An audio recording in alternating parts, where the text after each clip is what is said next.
Bayangkan sebuah operasi militer paling rahasia. Pasukan elit menyelinap masuk ke jantung pertahanan musuh. Tujuannya satu, menangkap seorang kepala negara. Tapi, alih-alih diwarnai baku tembak yang sengit, yang terjadi justru sebuah keheningan yang janggal. Seluruh sistem pertahanan lawan lumpuh total, seolah-olah ada saklar raksasa yang dimatikan oleh sebuah kekuatan tak kasat mata. Ini bukan adegan dari film fiksi ilmiah. Ini adalah klaim dramatis yang berpusat pada satu nama yang begitu misterius, The Discombobulator. Dan inilah pemicunya. Sebuah kalimat yang diucapkan oleh seorang presiden, yang seolah-olah dirancang dengan sempurna untuk memancing rasa ingin tahu. Saya tidak diizinkan membicarakannya. Kalimat ini bukan penolakan, bukan juga pengakuan. Ini adalah sebuah undangan. Undangan untuk masuk ke dalam sebuah misteri. Dari satu percikan inilah, sebuah cerita yang luar biasa mulai berkobar. Menyebar jauh melampaui wawancara aslinya dan memaksa kita untuk bertanya, apa yang sesungguhnya terjadi di balik semua ini? Latar ceritanya adalah penyerbuan pada 3 Januari 2026 di Caracas, yang puncaknya adalah penangkapan Presiden Venezuela Nicolas Maduro.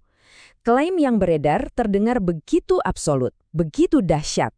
Sebuah perangkat tunggal disebut mampu membuat rudal-rudal buatan Rusia dan Tiongkok menjadi besi tua tak berguna, mematikan sistem radar, dan pada dasarnya melumpuhkan seluruh angkatan bersenjata musuh.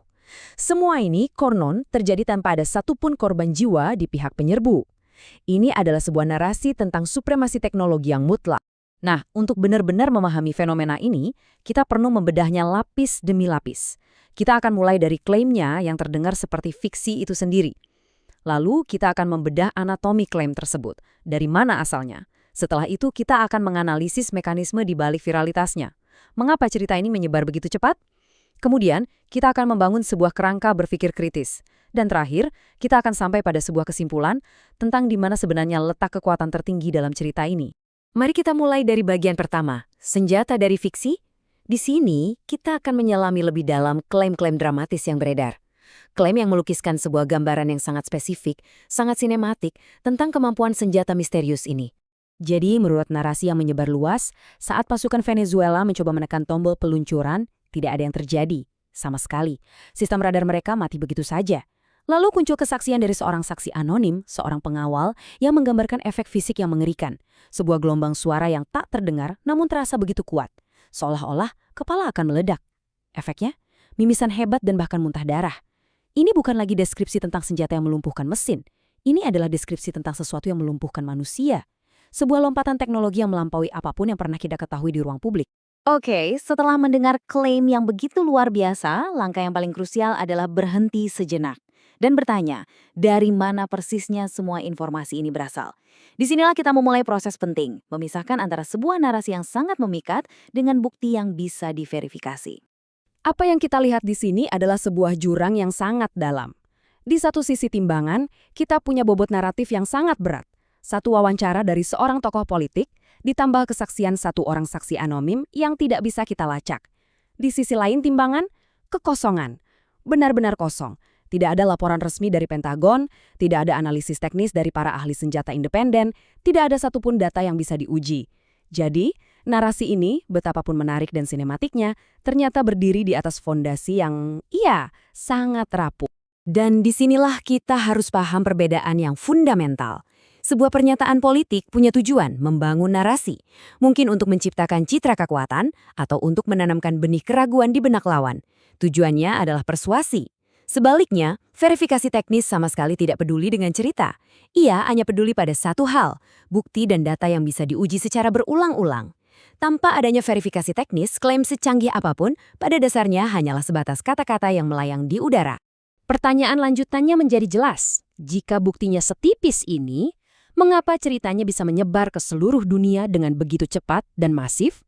Jawabannya tidak terletak pada teknologi senjatanya, melainkan pada mekanisme psikologis dan media yang jauh lebih kuat, yang mampu mengubah sebuah klaim tunggal menjadi fenomena global. Kita mulai dari namanya, Discombobulator. Coba resapi kata ini. Artinya secara harfiah adalah membuat bingung atau kacau. Ini jelas bukan terminologi militer yang standar dan kaku. Ini adalah nama yang terdengar seolah-olah diambil langsung dari komik atau film kartun. Tapi justru karena keanehannya inilah, nama ini menjadi sangat efektif. Ia mudah diingat, memancing rasa penasaran dan secara inheren sudah mengandung drama. sempurna untuk menjadi tajuk berita dan bahan perbincangan. Nah, disinilah mesin penyebaran yang sesungguhnya mulai bekerja. Ketika satu outlet media besar menerbitkan cerita ini, media-media lain di seluruh dunia akan segera mengikutinya. Tapi, mereka melakukannya dengan sangat hati-hati, menggunakan frasa aman seperti menurut laporan dari media X, atau seperti yang dikatakan oleh Presiden. Ini menciptakan sebuah efek gema yang masif. Mereka tidak sedang melaporkan bahwa diskombobulator itu nyata, mereka hanya melaporkan bahwa seseorang mengklaim itu nyata. Proses inilah yang kita sebut amplifikasi naratif. Sebuah klaim yang sama diulang terus-menerus hingga terasa jauh lebih kredibel, bukan karena ada bukti baru, tapi hanya karena volume pengulangannya. Dan inilah hasil konkret dari amplifikasi naratif di era digital. Angka ini menunjukkan kecepatan penyebaran yang luar biasa. Hanya dalam hitungan jam, sebuah cerita yang belum terverifikasi bisa menjangkau puluhan ribu, bahkan ratusan ribu orang. Setiap share, setiap like, setiap retweet bukan hanya menyebarkan informasi. Ia juga bertindak sebagai sebuah bentuk validasi sosial. Semakin banyak orang membagikannya, semakin terasa benar cerita itu, meskipun tidak ada satupun bukti baru yang ditambahkan ke dalamnya. Faktor terakhir yang sangat krusial adalah keheningan dari pihak-pihak yang berwenang. Ketika lembaga resmi seperti Pentagon atau Badan Intelijen tidak memberikan konfirmasi ataupun sanggahan, mereka secara tidak sengaja menciptakan sebuah kekosongan informasi. Dan sifat dasar informasi adalah ia tidak suka ruang hampa. Kekosongan itu akan dengan sangat cepat diisi oleh apa saja yang tersedia, spekulasi, rumor, teori konspirasi. Dalam kasus ini, keheningan resmi justru menjadi bahan bakar terbaik yang membuat api narasi ini terus menyala dan semakin besar. Analisis terhadap cerita diskombobulator ini sebenarnya memberi kita sebuah pelajaran yang jauh lebih besar. Ini bukan hanya tentang satu senjata misterius, ini tentang bagaimana kita sebagai konsumen informasi di era modern bisa membekali diri kita sendiri. Mari kita coba bangun sebuah kerangka kerja, sebuah perangkat mental yang sederhana namun kuat untuk menilai informasi apapun yang kita temui. Ini adalah sebuah kebiasaan mental yang perlu kita latih. Langkah pertama, selalu pertanyakan sumbernya. Siapa yang mengatakan ini? Apa kepentingan mereka? Apakah sumber ini bisa dipertanggungjawabkan? Langkah kedua, selalu tuntut aspek teknisnya. Jika ini klaim tentang sains atau teknologi, di mana datanya? Di mana para ahlinya? Langkah ketiga, waspadai bahasa yang dramatis. Kata-kata seperti senjata super, rahasia terungkap, menggemparkan, seringkali lebih bertujuan memancing emosi kita daripada memberi informasi. Dan yang terpenting, langkah keempat, ambil tanggung jawab pribadi. Sebelum kita menekan tombol share, kita harus berhenti sejenak dan berpikir. Jadilah titik akhir dari sebuah informasi yang belum terverifikasi, bukan sekedar mata rantai penyebarannya. Setelah membedah semua ini, kita kembali ke pertanyaan awal.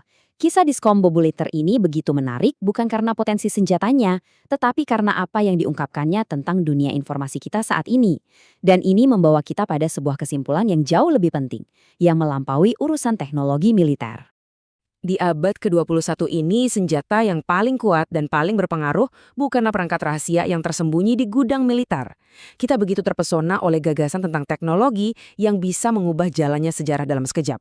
Namun, kisah ini menunjukkan bahwa ada kekuatan yang jauh lebih umum, jauh lebih dekat, dan mungkin jauh lebih berbahaya, yaitu kemampuan sebuah cerita untuk membentuk persepsi kita tentang realitas, terlepas dari apapun kebenarannya. Pada akhirnya, pertahanan terbaik kita melawan gelombang disinformasi dan narasi sensasional bukanlah sensor atau regulasi pemerintah. Pertahanan terbaik kita adalah pikiran yang terlatih, kemampuan untuk berhenti, untuk bertanya, untuk menganalisis, dan untuk menuntut bukti. Jadi, pertanyaan terakhir yang relevan bukanlah apakah diskombobulator itu nyata atau tidak. Pertanyaan yang sesungguhnya adalah seberapa tajam, seberapa kuat perangkat analisis kritis yang ada di dalam kepala kita masing-masing. Itulah kekuatan yang sesungguhnya.